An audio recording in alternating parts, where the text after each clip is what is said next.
Hey, what's up everybody? Welcome to this week's podcast. I'm excited for Too Many Games. That's only just a few days away, so I hope to see as many of you as can make it. And of course, I'm doing the panel on Saturday, so please check it out if you're in the area. I'd love to meet everybody, but let's jump right into the news. First up, the latest version of the Mega SG Jailbreak has miraculously appeared from space. That includes all of the same updates that Kevtris put in the official firmware, as well as things related to the different cores and the CD BIOS mapping. That way you could launch different BIOSes for different region CDs and stuff like that. Also, Firebrand X has updated his settings on what he recommends, and I'd like to dig a little bit deeper into that because I've been using those settings for all of my recordings. And I just would like to tweak them a little bit back and forth to see the differences and maybe work with Firebrand X to do a video on this. I'm not second guessing any of the things that any of his settings. I just think it'd be pretty neat to come up with modes that we could label and maybe possibly ask Kevin really nicely to introduce them as, you know, just modes that you could select from a drop-down menu. Or maybe even things where you could put in a file onto the SD card and select that as whatever mode you want to use, rather than having to go in and manually tweak these things every single time there's an update. So who knows, hopefully we'd be able to move forward on something like this, but either way, expect some other weird nerdy video from me digging into settings and probably bothering Firebrand X with it as well. The OSSC also had a firmware update this week with a new way of tweaking and adding scan lines as well as overlay patterns and some more advanced timing options, among other things. So that's yet another thing I haven't had time to dig into yet, but these updates look pretty cool and look like they might open up different ways of tweaking. Some people on the forums said that they ran into issues with this one, so I guess I would just go ahead and update it, and if you run into any kind of problems, just go to the Shmups forum and see which ones people are using. There haven't been too many reports of problems, so I'd feel comfortable doing it unless you're in a scenario where everything's perfect and you don't want to touch anything. Just ran into that today with computers auto-updating, so if you have a perfect setup and you don't need any of these features, I guess, you know, totally cool to just leave it be. But these look pretty neat, and these look like things that we could dive into and get some extra tweaks out of it, as well as possibly some cooler looking scan lines. A prototype of the game Kirby's Dream Course was found back in its original form, a game called Special Tee-Shot, a golf game for the Super Nintendo. So I guess this game was shelved before its release and eventually was remade into Kirby's Dream Course. But it did make an appearance in its original form on the Satellaview. So kind of an interesting history, and you're able to find that and play it now. And there's a full story over on SNES Central about it. So if you're interested in unreleased stuff and you want to read about the history, definitely check that out. I certainly enjoyed it. I just didn't want to copy too much of the history into this because I want to support SNES Central, not steal from them. So if you're interested, please check this out. I'll make this next section as quick as I can because it's not directly related to retro gaming, but I sat down with the CEO of LBRY, which is a blockchain-based platform that's really a protocol for sharing content, and it's decentralized, which means you don't have one big evil company forcing you to play by their rules. And while at the moment that hasn't quite affected the things that I do, it's starting to, and it certainly has from a support platform, because unless you have 100,000 subscribers, YouTube could care less about you. Even if you pay, you can't pay for support, and even if you pay to promote your videos, they won't help at all. So I was really interested when I met Jeremy about what LBRY could do, and while it's still kind of in its beginning stages, it's growing really quickly, and I've really liked where it could go in the future. So if you're interested in any of this stuff, even a little bit, please give this interview a listen. It's less than an hour, and it's on every platform, including LBRY, so wherever is the easiest for you to get this content. And just for the record, when it comes to the interviews, I just want everybody to get it as easily as they can. While I would always love to see, you know, view counts high on videos, if it's always easier for people to just listen as a podcast, go right ahead. I just want to put all of my content out as easy as possible for people to get to, and that's one of the things that I'm trying to work on with LBRY as well, because I think that might be a cool step towards what we all as content creators might be looking forward to in the future. But give it a chance if you don't mind, and that's it for the non-retro gaming stuff for this podcast. Here's kind of a neat one. Chris Covell was able to patch the TurboGrafx 16 version of R-Type to work on a Supergrafx so that you could take advantage of all of the hardware upgrades that the Supergrafx offers. It's currently not a finished product. I believe it's only up to stage 4, but I didn't even think that could be done. And Chris, I interviewed him a long time ago and really should revisit that because Chris has contributed so much to the retro gaming community over the years. He was one of the old school people from the 90s that I remember, as well as Kevtris and Marat Faisalin and a bunch of other people. So it's kind of neat to see his work still continue to to progress like this. But for anybody interested, please check out Smoke Monster's post. It goes into detail on how he did it, and you might even be able to learn from it and do more yourself if you're into this stuff. And you can test it out on the Mister platform. You just need to make sure to rename it .sgx, otherwise the Mister will still think it's a TurboGrafx 16 ROM. But a pretty cool accomplishment and something that I'd like to see more of just for the heck of it. I recently read an article about a warehouse that burned down that had in it a whole bunch of master recordings from very famous artists and bands over the years, and those are now lost forever. Whatever forms they're out in now are the last forms we'll ever get, with no more remasters or anything like that once newer and better technology is released. So it really started to make me think of how much that's already starting to happen in the gaming world. And we do have a bunch of very awesome projects out there, like Artemio and Mijet, I think that's how you say it. They're already trying to work on an X68000 disk image preservation project. Of course, there's Frank Cifaldi's Video Game History Foundation, the work that we're doing on archiving info about all the hardware that we've worked on. That's coming along pretty nicely. And of course, the Doomsday Duplicator project.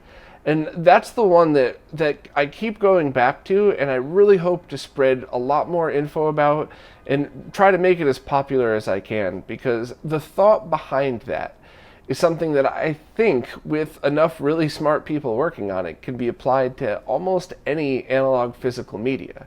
So their basic ethos is scan the analog media in a way where you get a one-to-one photocopy, if you will, of the original. And then part 2 of that is to write software that scans that and compares it to other copies of that original recording. Meaning that for things like the audio masters, if that were possible, you'd be able to recreate it on other analog tape in a digital form, whatever else. Or for things like video games or laser discs like they're doing, you could actually take a couple of different discs and scan them. And theoretically, all of the discs could not work, but if they're all the same recording, they're all the same thing, you could scan them all and then use that software, and as long as the damage isn't physically in the same spot on each one, you could now have a one-to-one original copy that works. So I guess this is just a plea for all the smart people out there that might be able to work on this project.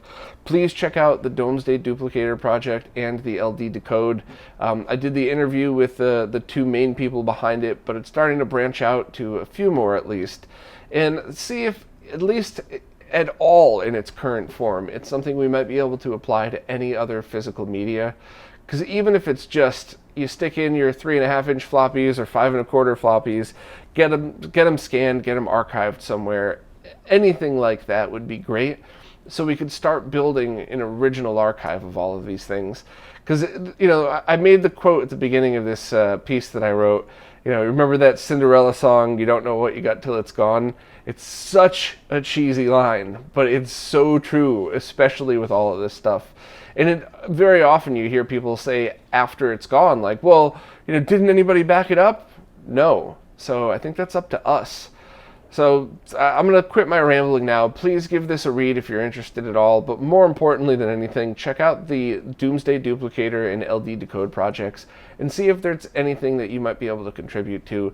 Because I'd love to see that on VHS tapes, on discs, and then meaning 3.5 and 5.5-inch floppy, and then wherever else that could be applied to. So who knows? Maybe we'd be able to pull off some more forks of this project and get a lot more archived so it's not lost forever. Retrobit just announced that their wireless Saturn controller will be delayed again. At E3 on their booth, they had an ETA of September of 2019, so I think this is like the 3rd time they've delayed it. And to be honest, if the reason it's being delayed is they're trying to make a really good quality product, then I am 100% cool with this. Some of their officially licensed stuff, people had taken apart and found older circuit boards in it, which means they were probably just regurgitating the same crap that's been floating around, but calling it, officially licensed by Sega. So, Retrobit, I don't know anybody over there, but if you're taking your time because you want to make a 2.4 gigahertz, non-Bluetooth, low-lag wireless controller that works well, by all means, take your time. But if you're just going to be sending us the same stuff we've already had, just release it, because it's probably not going to be that good anyway. But fingers crossed, because I would really love a cool, clear blue plastic, wireless Sega Saturn controller that doesn't have much lag. Krikzz just announced that he'll be releasing an updated version of his Everdrive N8 sometime next year to be called the Everdrive N8 Pro. I believe the reason he's going for a newer one is because of end-of-life parts, and if you have to redo something, you might as well add new features, and that's exactly what he's doing. He's making it a little bit more powerful, so games like Legend of Link will run. Love that game, by the way. I have a physical copy thanks to Lloyd and Leon. And I think there's going to be a couple other extras on there just to make things go a little bit faster and a little bit more powerful. So I'm excited. As always, I'm going to buy all of Krikzz's stuff and try it out because I'm a big fan, but it doesn't seem to be a release date of anytime soon. I believe it's late 2019 or mid 2020. So I would lean towards the latter just because it always takes a lot longer to manufacture things than people realize. So I would say next year. And of course, for all the people out there that get upset every time there's something new, please remember that your current N8, my current N8, will continue to work equally as well as it has this entire time. So I'm still excited for the new one though, and I'm definitely going to pick it up just for the heck of it whenever it is released. It looks like there's going to be mini versions of the PC Engine, Core Graphics, and TurboGrafx. Which is funny because the PC Engine and Core Graphics are already pretty mini. But Smoke Monster did a great write-up on it with his opinions of it. And basically his thoughts are, because the library hasn't been as widely celebrated as like Super Nintendo or Genesis, it's great to have these things available for people who just want to experience the games in a plug-and-play method in hopefully a decent enough quality, like the SNES Mini and NES Mini. And I think those two are the great example of casual gaming. Hey, I used to play that as a kid, let me try it now. As long as you remember to put your TV in game mode, it's fine. I would not call that a bad experience. And that's kind of cool. Maybe people want to revisit it, play around with it, and then have a very neat little thing to have on your shelf, which I know how weird this sounds, but if I had enough room to display these and I had enough cash to throw away, I'd buy all of these mini consoles and just have a wall of mini consoles somewhere. I just think it's really neat. But anyway, I hope they do a good job on the emulation because it's always about the experience. If you could sit down and play a game and the experience is close to the original and not ruined by a terrible thrown together emulation box like the PS Classic, then it's always a good thing. So we'll see. But I kind of, I think a year ago we were joking around about the CDI Mini, and after all of these mini consoles are now being released, I think we kind of need one. So if anybody out there works for Philips, tell them to do it just for the hell of it. There's a developer currently working on a port of Mega Man X for the Sega Genesis, which I think is really killer, being able to see such an iconic Super Nintendo game with Genesis graphics and of course the Genesis audio chips, which would be the biggest difference, at least in my opinion, I think. So it looks pretty neat. It is one developer working on it, so I wouldn't expect it to be done quickly, but it's looking awesome as is. So projects like this are always exciting, and if you're interested, definitely check it out because it sounds cool too. My Life in Gaming just posted a detailed video on how to backup, transfer, and restore your save files from original cartridges. And it was really cool to see the different types of cartridges, different types of save game files, all slapped together in one video for people to be able to understand. So if backing up your save game files or pulling them from like the Wii's Virtual Console and putting them on a ROM cart or even an original cart is something that's important to you, definitely check it out. And also I'd like to welcome My Life in Gaming. This is their first official post on RetroRGB. And I have invited and asked them to post all of their stuff like this, all of this type of video on here, and really anything that they want to. So hopefully we'll see more from My Life in Gaming posted directly here.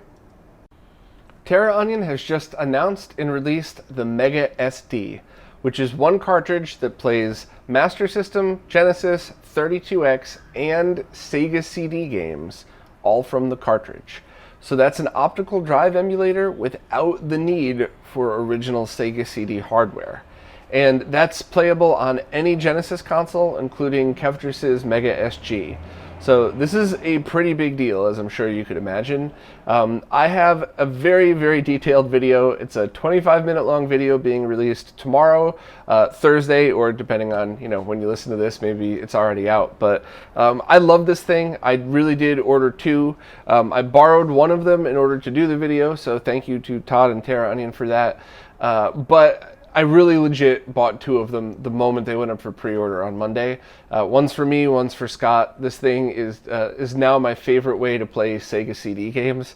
And it's so cool to be able to not worry about finicky hardware and just play the games. Of course, I'm never going to sell my Sega CD and certainly not going to sell off any of my game collection. It's just a matter of now, what do we want to do? Do we want to experience the original hardware, mess around with a finicky tray, deal with a bad RAM slot because your battery died or something? Like, do we want to go through that and kind of have a fun thing on on an older CRT, or do you really just want to play some games and worry about that at a different time? And now we have the choice to do so. So it's a very impressive feat. Please check out my video. I worked my butt off on it. So hopefully you all like it very much. And yeah, I guess I'll leave all the other details for the video because I'm just very excited to use it and hope you're excited for the video. The PC game FoxyLand is now getting a port to the Sega Genesis. And, as you could imagine, I absolutely love getting newer games on older consoles like this. But this looks like a really great game. I'd never heard of it before, but it's a side-scrolling adventure-style game. And it looks good, it looks smooth, it looks like the gameplay is pretty cool, certainly not clunky or anything. So I'm definitely looking forward to trying it out. And now that I know it's going to be available on the Genesis, I'll wait and play it there. And anybody that wants any more details, Ray did a great job on the write-up, pretty much giving you everything you'd need to know, including a handy little video that shows a demo of it. Classic Gaming Quarterly just released a new documentary video about new Sega Genesis releases from 1990.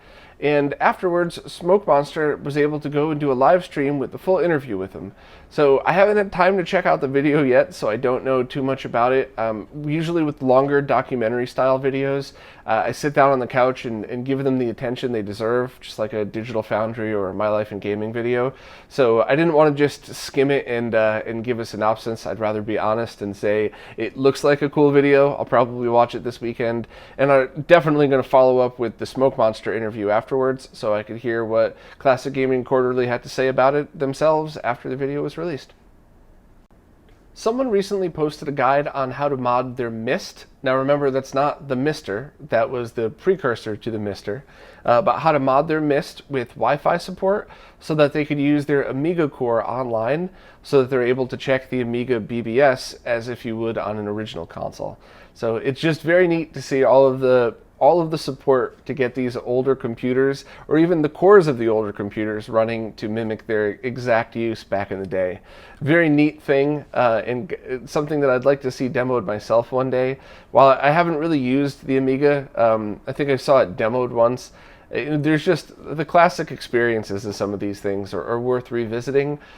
Worth revisiting for people that grew up with them, and worth experiencing at least once for just nerds who want to see what it was like. So thanks to Vanessa for writing up the article. Well, that's it for this week. Once again, I'm really excited for doing that panel at Too Many Games, and I hope a bunch of you could make it. I've never done one at Too Many Games before. I've done a bunch of panels before, so hopefully this one will be a lot of fun. But anyway, as always, thanks so much for everybody who supports this channel, as well as people that just listen, watch, and are cool in the comments. So thanks again, and I'll see you next week.